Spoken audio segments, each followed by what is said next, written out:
नमस्कार दोस्तों, बुद्ध और लामा चैनल में आपका स्वागत है।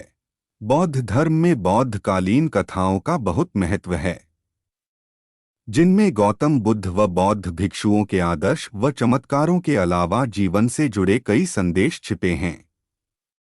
ऐसी ही एक बौद्धकालीन कथा कौशाम्बी के राजा उदयन की है, जिसने एक बौद्ध भिक्षु की कुटिया में जन्म लेकर राजपद हासिल किया था।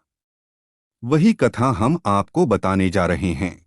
राजा उदयन की कहानी। पंडित रामचंद्र जोशी ने बताया कि राजा उदयन तथागत बुद्ध के समय कौशाम्बी का राजा था, जिसका जन्म बौद्ध भिक्षु की कुटिया में हुआ था।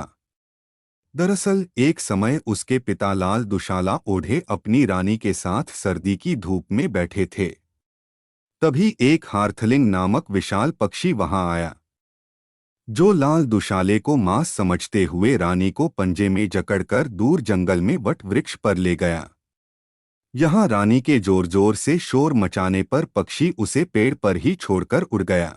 उसी जंगल में राजा से बौद्ध भिक्षु बने अल्कप एकांत कुटिया में रहते थे, जो उसी समय वृक्ष के पास से निकले तो उन्होंने रानी की आवाज सुनी।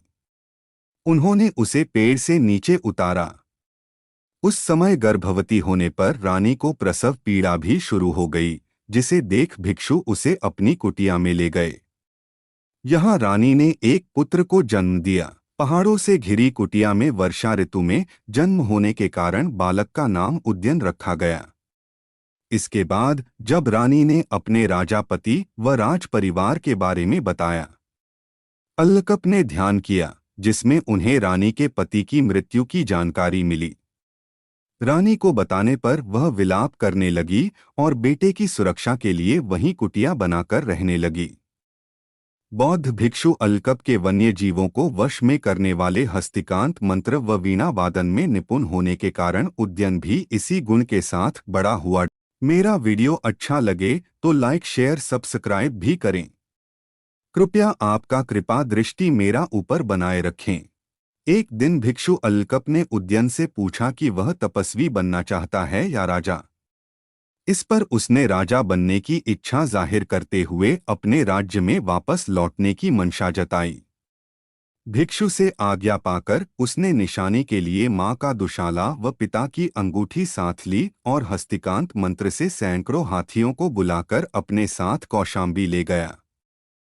रास्ते में वह घोषणा करता हुआ गया कि जिसे भी धन वैभव चाहिए वह उसके साथ हो जाए। यह सुन सैकड़ों युवक उसके साथ हो गए। इसके बाद उदयन के हाथियों व युवकों ने कौशाम्बी को घेर लिया। उसने नगर के शासकों को संदेश भेजा कि उसके पास रानी का दुशाला और राजा की अंगूठी है। वही राजा का एकमात्र पुत्र होने के नाते राज्य पाने का अधिकारी है। यह सुनकर किसी ने विरोध करने का साहस नहीं किया और कौशाम्बी नगर के द्वार उसके लिए खुल गए।